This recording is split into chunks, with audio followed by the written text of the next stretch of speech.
Good evening class. आज हम लोग देखेंगे एक चैप्टर वंशागत तथा विविधता के सिद्धांत। उसमें का एक टॉपिक बार बार एग्जाम में पूछता है। उस हेडिंग का नाम है मेंडल का नियम। हम लोग मेंडल का तीनों नियम देखेंगे आज। मेंडल के कौन कौन सा नियम है और कौन कौन सा जीन लेकर वह ज्ञात किए थे। चलिए बेटा हम लोग देखा जाए, स्टार्ट किया जाए मेंडल का नियम। मेंडल का नियम आवाज आ रही है कि नहीं? चलो बेटा हम लोग मेंडल का नियम देखा जाए। Mendel law. मेंडल का नियम जानने से पहले मेंडल के दिए गए कुछ शब्द हैं, उसको बारे में हम लोग पहले अध्ययन कर लें। मेंडल ने कौन कौन से शब्द दिए। पहले क्या है, छोटा सा जानकारी ले लीजिए। मेंडल ने मटर के पौधे पर अध्ययन किया था। इसे आनुवंशिकता के जनक कहा जाता है। मेंडल को ही आनुवंशिकता के जनक कहते हैं। मेंडल ने मटर के पौधे पर अध्ययन किए थे। मेंडल ने मटर के पौधे पर अध्ययन किए थे। एग्जाम में पूछेगा मेंडल ने किस पौधे पर अध्ययन किए थे, तो मेंडल ने मटर के पौधे पर अध्ययन किए थे। मेंडल ने मटर के पौधे पर अध्ययन किए थे। इसे कहा जाता है garden pea. Garden pea Mendel ने जिस पर अध्ययन किए थे वो पौधे का नाम था गार्डन पी या मटर का पौधा था। पौधे का नाम था मटर का पौधा। मेंडल को ही आनुवंशिकता के फादर कहते हैं, genetic of father. Genetic of father, आनुवंशिकता के फादर किसे कहा जाता है? मेंडल को कहा जाता है। आनुवंशिकता के फादर किसे कहा जाता है? मेंडल को कहा जाता है। मेंडल ने बताया था आनुवंशिकता की इकाई जीन कहलाती है। आनुवंशिकता की इकाई क्या कहलाती है? जीन कहलाती है। आनुवंशिकता की इकाई जीन होती है। मेंडल ने बताए थे आनुवंशिकता की इकाई कौन चीज होती है? जीन होती है। आनुवंशिकता की इकाई जीन होती है। मेंडल ने अपने कुछ शब्द का प्रयोग किया था। कौन कौन से शब्द का प्रयोग किया था? पहला शब्द मेंडल ने लिया था एलील, ओलील। इसे बोला जाता है युग्म विकल्पी। युग्म विकल्पी पूछता है युग्म विकल्पी किसे कहते हैं, एलील किसे कहते हैं। मेंडल ने जीन को पेयर में रखा था, जोड़े में रखा था। जीन को मेंडल ने पेयर में रखा था, हमेशा जोड़े में रखा था। मेंडल ने अपने जो जीन खोज किया था, मेंडल ने बताया था तो कुछ चीज है जो एक पीढ़ी से दूसरी पीढ़ी में जाती है। कुछ तो रसायन होगा जो एक पीढ़ी से दूसरी पीढ़ी में जाता होगा। उसी रसायन का नाम ने मेंडल ने रखा था कारक। मेंडल ने उस रसायन का नाम रखा था कारक। कारक जो होते हैं एक पीढ़ी से दूसरी पीढ़ी में हमेशा स्थानांतरित होते हैं। एक वैज्ञानिक आया जिसका नाम था जोहानसन, उसका नाम रख दिया गया जीन। उसका नाम क्या रख दिया गया? जीन। जोहानसन ने जीन शब्द दिया था और मेंडल ने कारक शब्द दिया था। मेंडल ने कौन सा शब्द दिया था? कारक शब्द दिया था। अब देखा जाएगा इसमें एलील क्या होते हैं। जब जीन को युग्म में रखा जाता है, जोड़ा में रखा जाता है, उसे बोला जाता है युग्म विकल्पी। जैसे ध्यान दीजिए, जब भी हम लोग जीन को रखोगे तो पेयर में रखेंगे, जोड़ा में। अगर लंबा पौधा ले रहे हैं तो सिंगल है, इसे जब भी रखेंगे तो डबल टी रखेंगे। यह एक जीन, दो जीन मिलकर एक लक्षण को दर्शाते हैं। दो जीन मिलकर कितने लक्षण दर्शाते हैं? एक लक्षण को दर्शाते हैं। जैसे लंबा पौधा ले लिया था तो कैपिटल टी से दर्शाया था। बौने पौधे को मेंडल ने स्मॉल टी से दर्शाया था। ये युग्म में है, जोड़ा में है। जब कोई चीज दो ठे होती है तो उसे युग्म में कहा जाता है, पेयर कहा जाता है, जोड़ा कहा जाता है। जैसे मेंडल ने गोल बीज लिया था तो गोल बीज को दर्शाया जाता है कैपिटल आर से। गोल बीज को दर्शाया जाता है कैपिटल आर कैपिटल आर से, और झुर्रीदार बीज को मेंडल ने दर्शाया था small r small r small r small r. और पीले बीज को दर्शाया था उसने, पीले बीज को दर्शाया था वाई से, तो डबल कैपिटल वाई हो जाएगा, और इसका हरा वाला अपोजिट वाला जो हो जाएगा small y small y. Mendel ने बताया था कि जब जीन को रखेंगे तो हमेशा युग्म में रखेंगे, पेयर में रखते हैं। जीन को हमेशा किस में रखेंगे, पेयर में रखेंगे। और कुछ शब्द दिए थे मेंडल ने, कौन कौन शब्द दिए थे, सारे शब्द बता देने के बाद हम लोग मेंडल का तीनों नियम खत्म करेंगे। एक दिए थे समयुग्म विकल्पी, पूछता है समयुग्म विकल्पी किसे कहते हैं, समयुग्म विकल्पी, समयुग्म विकल्पी। एक होता है बेटा विषम युग्म विकल्पी, विषम युग्म विकल्पी।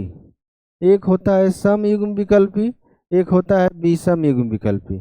समयुग्म विकल्पी किसे कहते हैं, जब समान जिन को एक साथ रखा जाए, समान जिन को जब एक साथ रखा जाता है उसे बोला जाता है समयुग्म विकल्पी। उसे क्या बोला जाएगा, समयुग्म विकल्पी। जैसे एक कैपिटल टी है तो दूसरा भी कैपिटल टी ही रहेगा, दूसरा भी कैपिटल टी। अगर एक स्मॉल टी है तो दूसरा भी स्मॉल टी ही रहेगा। समान रहना चाहिए, जीन हमेशा कैसा रहना चाहिए, समान रहना चाहिए। अगर एक कैपिटल आर है तो दूसरा भी क्या रहेगा, कैपिटल आर ही रहेगा। जीन को जब मेंडल ने समान रूप से रखा था तो उसे रख दिया नाम समयुग्म विकल्पी, उसका नाम क्या रख दिया गया, समयुग्म विकल्पी। मेंडल ने जीन को जब असमान रूप से रखा था, एक इसमें से कैपिटल टी और एक स्मॉल टी रख दिया, इसका नाम रख दिया गया विषम युग्म विकल्पी, इसका नाम विषम युग्म विकल्पी। अगर कैपिटल आर रख रहे हैं तो इसके साथ स्मॉल आर, अगर कैपिटल वाई रख रहे हैं तो इसके साथ स्मॉल वाई। अगर जीन क्या हो, असमान, जीन समान हो तो उसे बोला जाएगा सम युग्म विकल्पी, अगर जीन असमान हो उसे बोला जाएगा विषम युग्म विकल्पी। क्या बोला जाएगा, विषम युग्म विकल्पी कहा जाता है। आगे मेंडल ने दो शब्द और बारे में बताया था, एक प्रभावी, प्रभावी लक्षण, एक होता है अप्रभावी लक्षण।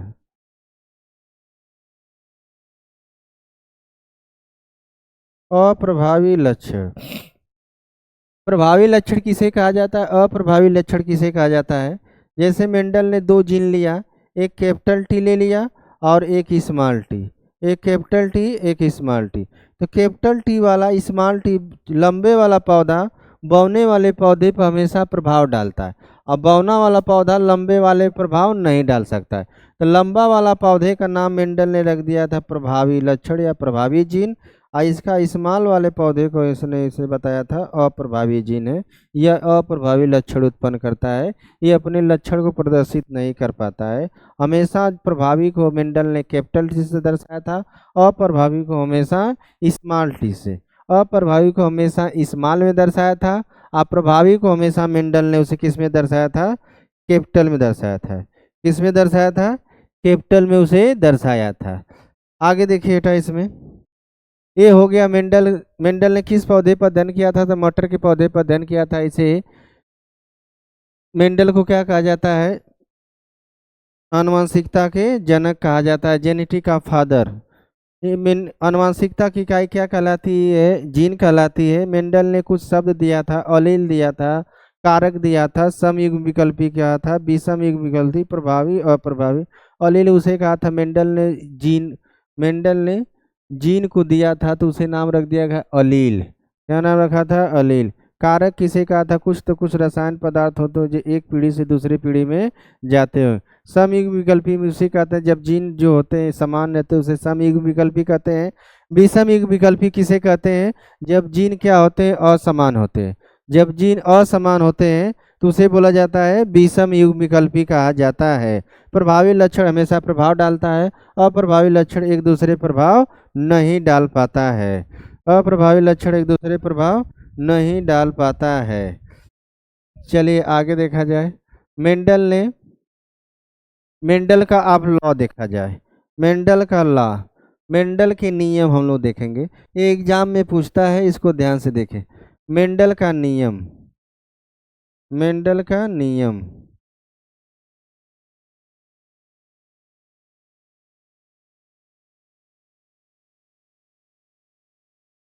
मेंडल का नियम। मेंडल ने 3 नियम दिए थे।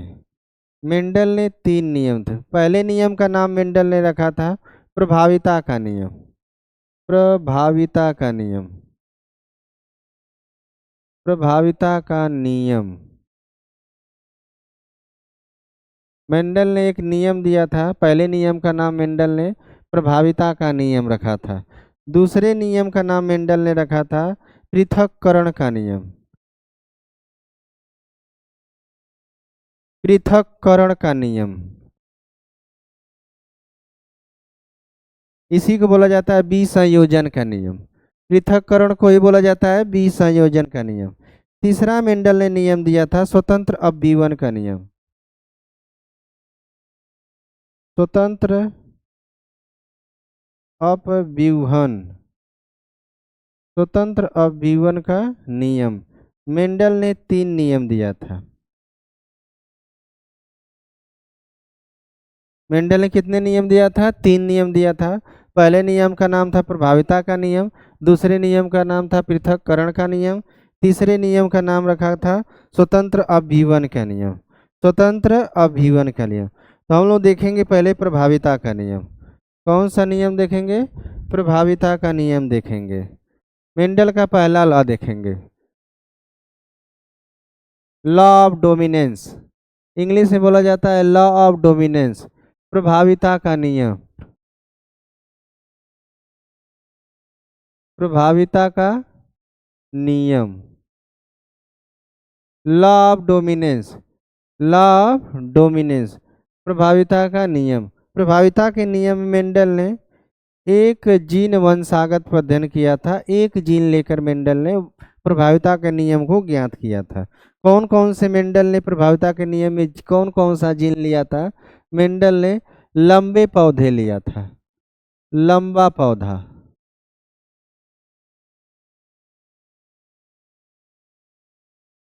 कौन सा पौधा लिया था? लंबा पौधा। और एक मेंडल ने इसके साथ बौना पौधा लिया था, बौना पौधा।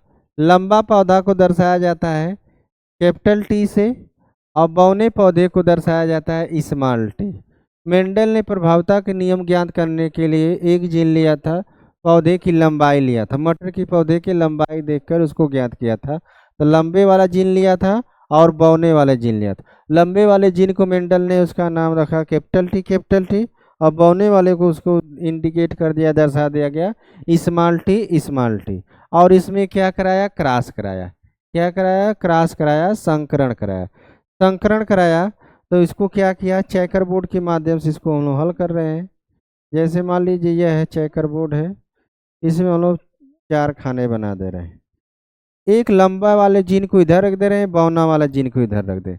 लंबे वाला जीन कौन कौन से? Capital T, capital T. एक कैपिटल टी यहाँ रख दे रहे हैं, एक कैपिटल टी यहाँ रख दे रहे हैं।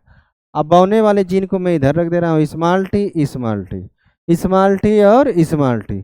बौने वाले जीन को एक तरफ रख दिया और लंबे वाले जीन को एक तरफ दिया। अब इसमें क्रॉस कराया जाए। क्रॉस कराते समय ध्यान दीजिए, यह जो कैपिटल टी हमेशा सीधे जाएगा, ऐसे ऐसे जाएगा, और स्मॉल टी इधर से इधर जाएगा, इधर से इधर। तो पहले हम लोग इसमें भरेंगे, तो क्या भरेंगे? जब भी लिखेंगे, जब भी कोई ब्रेक में भरते हैं तो उसमें सबसे पहले प्रभावी लक्षण लिखेंगे, उसके बाद अप्रभावी लक्षण लिखेंगे। तो सबसे पहले क्या लिखेंगे? Capital T. और उसके बाद क्या लिखेंगे? Small T. फिर क्या लिखेंगे? Capital T. फिर क्या लिखेंगे? Small T. इसमें इसको भरेंगे तो ये वाला इसमें भी लिखेंगे, इसमें भी। तो कैपिटल टी, स्मॉल टी। इसको इसमें भी भरेंगे, इसको इसमें भरेंगे। तो capital T, small T, capital T, small T. Capital T क्या दर्शाता है? लंबा पौधा। अब स्मॉल टी क्या दर्शाता है? बौना पौधा। तो मेंडल ने बताया था कि लंबा पौधा जो प्रभावी लक्षण बाद में लिखते हैं, अप्रभावी, प्रभावी लक्षण पहले, अप्रभावी बाद में। तो ये बताइए कि जब भी लिखेंगे तो पहले जीन को देखेंगे उसके क्या है। तो कैपिटल टी दर्शा रहा है तो लंबा, क्या हो जाएगा? लंबा। ये भी पहले कैपिटल टी है तो क्या हो जाएगा? लंबा, लंबा पौधा होगा। ये भी क्या होगा, लंबा पौधा होगा। और ये भी क्या हो जाएगा, लंबा पौधा। इसमें चारों जो पौधे प्रथम पीढ़ी में मेंडल ने जो ज्ञात किया था, F1 पीढ़ी में जो मेंडल ने ज्ञात किया था, तो सारे में सारे क्या थे, एक सारे क्या आए थे, लंबे पौधे आए थे, सारे लंबे पौधे मिले थे। मेंडल ने F1 पीढ़ी में देखा तो सारे के सारे पौधे कैसे मिले, लंबे। सारे के सारे पौधे कैसे मिले, लंबे।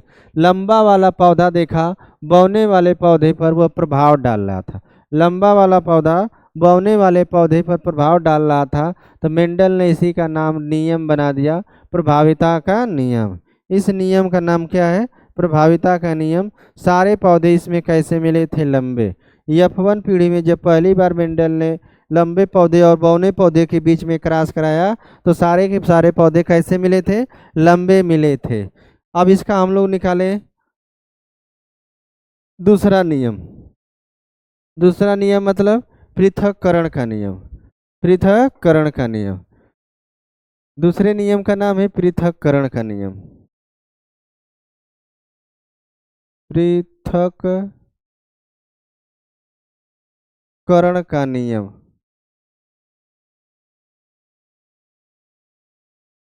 पृथक्करण के नियम मेंडल ने क्या किया था, जो प्रभाविता के नियम में F1 पीढ़ी ज्ञात किया था, उसी से F2 पीढ़ी ज्ञात किया।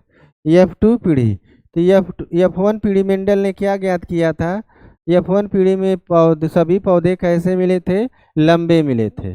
सभी पौधे कैसे मिले थे, लंबे पौधे मिले थे। लंबा वाला पौधा बौने वाले पौधे पर क्या कर रहा था, प्रभाव डाल रहा था। लंबा वाला पौधा बौने वाले पौधे प्रभाव डाल रहा था, तो उसका नाम मेंडल ने रख दिया था प्रभाविता का नियम। F2 पीढ़ी इसी से ज्ञात किया। तो F2 पीढ़ी जब मेंडल ने ज्ञात किया, तो F1 पीढ़ी को ही 2 बार क्रॉस करा दिया। F1 पीढ़ी को ही क्या करा दिया, 2 बार क्रॉस करा दिया। F1 पीढ़ी को ही 2 बार क्या करा दिया, क्रॉस करा दिया। F1 पीढ़ी को 2 बार क्रॉस किया तो F2 ज्ञात कर दिया। जैसे ध्यान दीजिए, F1 F2 बराबर F1 के स्थान पर क्या लिखेंगे, capital T small T. Cross कराया, संकरण कराया, फिर उसी से कैपिटल टी और स्मॉल टी से, कैपिटल टी और स्मॉल टी से। F1 में F1 का क्रॉस कराकर मेंडल ने दूसरा पीढ़ी ज्ञात किया दिया। तो हम लोग दूसरा पीढ़ी ज्ञात किया जाए।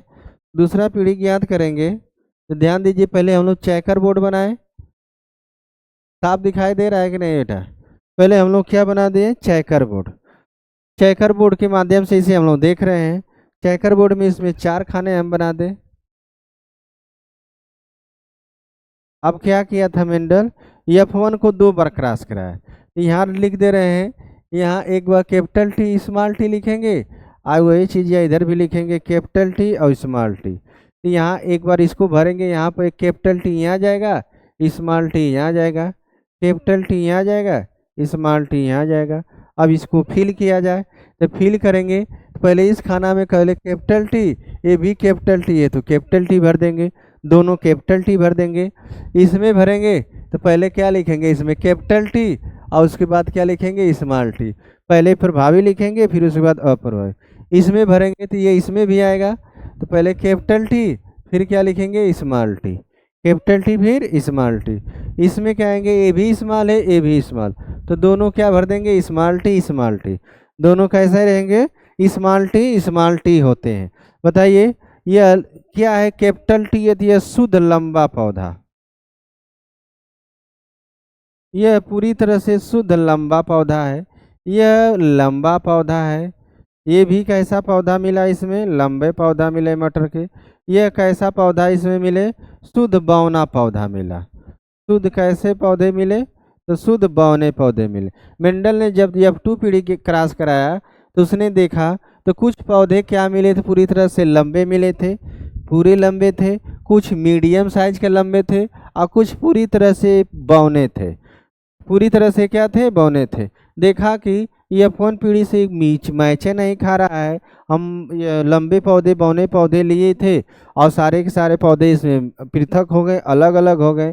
सारे पौधे हम लिए थे लंबे, बाकी इसमें क्या हो गए, अलग अलग हो गए। कुछ तो ज़्यादा लंबे मिल गए, कुछ मीडियम साइज के लंबे मिले, और कुछ एकदम नहीं मिले। तो मैच नहीं किया, इससे क्या हो गया था, अलग हो गया। अलग हो जाना को ही बोला जाता है पृथक। इसी का नाम मेंडल ने रख दिया था पृथक्करण का नियम। क्या नाम रखा था? पृथक्करण का नियम। मेंडल ने दूसरे F2 पीढ़ी से ही निकाला था पृथक्करण का नियम। सारे के सारे पौधे कैसे मिले? अलग थे। सारे पौधे कैसे मिले थे? अलग थे। कुछ लंबे पौधे मिले थे पूरी तरह से, कुछ मीडियम साइज के लंबे मिले थे, और कुछ बौने पौधे मिल गए थे। क्या मिल गए थे? बौने पौधे मिले थे। मेंडल ने इसी का नाम रख दिया था पृथक्करण का नियम। पृथक्करण का नियम। अब यहाँ से एक क्वेश्चन और पूछता है ऑप्शन में, जीनोटाइप और फिनोटाइप। तो हम लोग जीनोटाइप निकाल लें और फिनोटाइप निकाल लें। जीनोटाइप पूछता है, जीनोटाइप का जीन प्रारूप हिंदी होती है, और इसका क्या पूछता है? फिनोटाइप।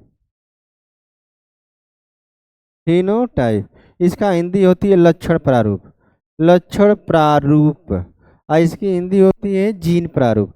इसका जीनोटाइप निकाला जाए तो देखा जाए तो इसमें से शुद्ध लंबे पौधे, पूरी तरह से शुद्ध लंबे पौधे कितने थे? 1 रेशियो। लंबे पौधे कितने थे? मीडियम साइज के थे 2। पूरी तरह से शुद्ध बौने पौधे कितने थे? तो 1। तो इसका 1:2:1 इसका जीनोटाइप हो गया। 1:2:1 जीनोटाइप कितना होगा? 1:2:1। अब इसका फिनोटाइप निकाल दिया जाए। इसमें लंबे पौधे कितने मिले? ये भी लंबा पौधा है, ये भी लंबा पौधा है, ये भी लंबा पौधा। तो कितने लंबे पौधे हैं? 3। कितने बौने पौधे हैं? तो 1। बौने पौधे कितने हैं? तो 1। तो उसका फिनोटाइप कितना निकल गया? 3:1। फिनोटाइप कितना निकल गया? 3:1। फिनोटाइप इसका निकल गया 3:1। जीनोटाइप पूछेगा मेंडल के द्वारा। जब मेंडल ने एक जीन लेकर क्रॉस कराया था तो उसका जीनोटाइप कितना आया था? तो उसका जीनोटाइप आया था 1:2:1। उसका फिनोटाइप कितना आया था? तो 3:1। 3:1 आया था। इसमें किसी कोई प्रॉब्लम है तो बोलिए। इसमें किसी कोई प्रॉब्लम है तो बोलिए, नहीं तो हम अब देखेंगे स्वतंत्र अपव्यवन का नियम। तीसरा नियम हम लोग देखेंगे स्वतंत्र अपव्यवन का नियम। स्वतंत्र अपव्यवन का नियम थोड़ा सा बड़ा है। स्वतंत्र अपव्यवन का नियम थोड़ा सा क्या है? बड़ा है। चलिए बेटा, हम लोग तीसरा मेंडल का नियम देख रहे हैं। मेंडल का थर्ड लॉ। थर्ड लॉ का नाम है,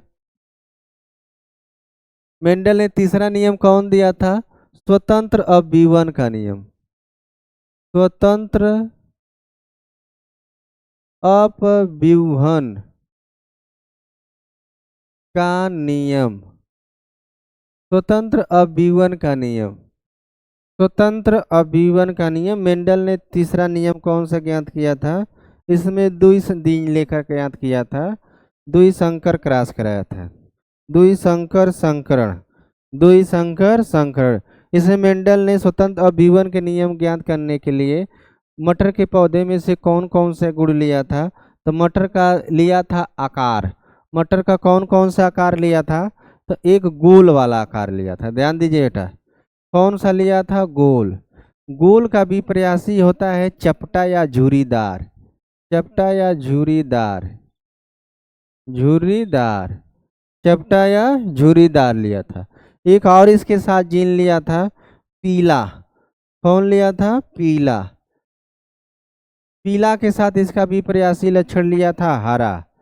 कौन लिया था? हरा। ध्यान दीजिए, थोड़ा सा डिफिकल्ट है। मेंडल ने 2 जीन लिया था, गोल और पीला। इसका विपर्यासी कौन लिया था? झुर्रीदार और हरा। झुर्रीदार और हरा। इसको दर्शाया किससे था? गोल को बोला जाता है राउंड। क्या बोला जाएगा? राउंड। तो राउंड को दर्शाया जाता है आर से। तो सिंगल जीन नहीं रखा जाएगा, जब भी रखा जाएगा डबल जीन। जब भी रखा जाएगा तो डबल जीन रखा जाएगा। पीला को होता है येलो। पीला को इंग्लिश में बोला जाता है येलो बोला जाता है। पीला को इंग्लिश में क्या बोला जाता है? येलो बोला जाता है। पीला को इंग्लिश में येलो बोलेंगे। तो येलो किससे दर्शाएंगे? कैपिटल वाई से। किससे दर्शाएंगे? कैपिटल वाई से। तो एक जीन नहीं रखेंगे, जब भी रखेंगे तो डबल जीन रखेंगे कैपिटल वाई। झुर्रीदार रिंकल होता है, तो बाकी यहाँ इसका विपर्यासी कैपिटल आर रखे थे, तो इसका रख देंगे small r. Small r small. यहाँ पर हरा का ग्रीन होती है, बाकी नहीं, इसी का अपोजिट रखेंगे, small y small y small y small y. समझ में आया कि नहीं? इसमें किसी कोई प्रॉब्लम है तो बोलिए, इसमें किसी को कोई प्रॉब्लम है तो बताइए, कौन कौन सा जीन लिया था?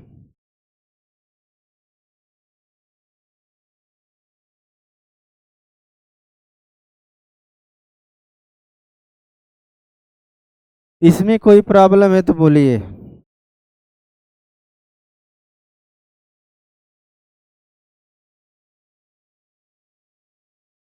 चलिए बेटा, आज के लिए इतना ही।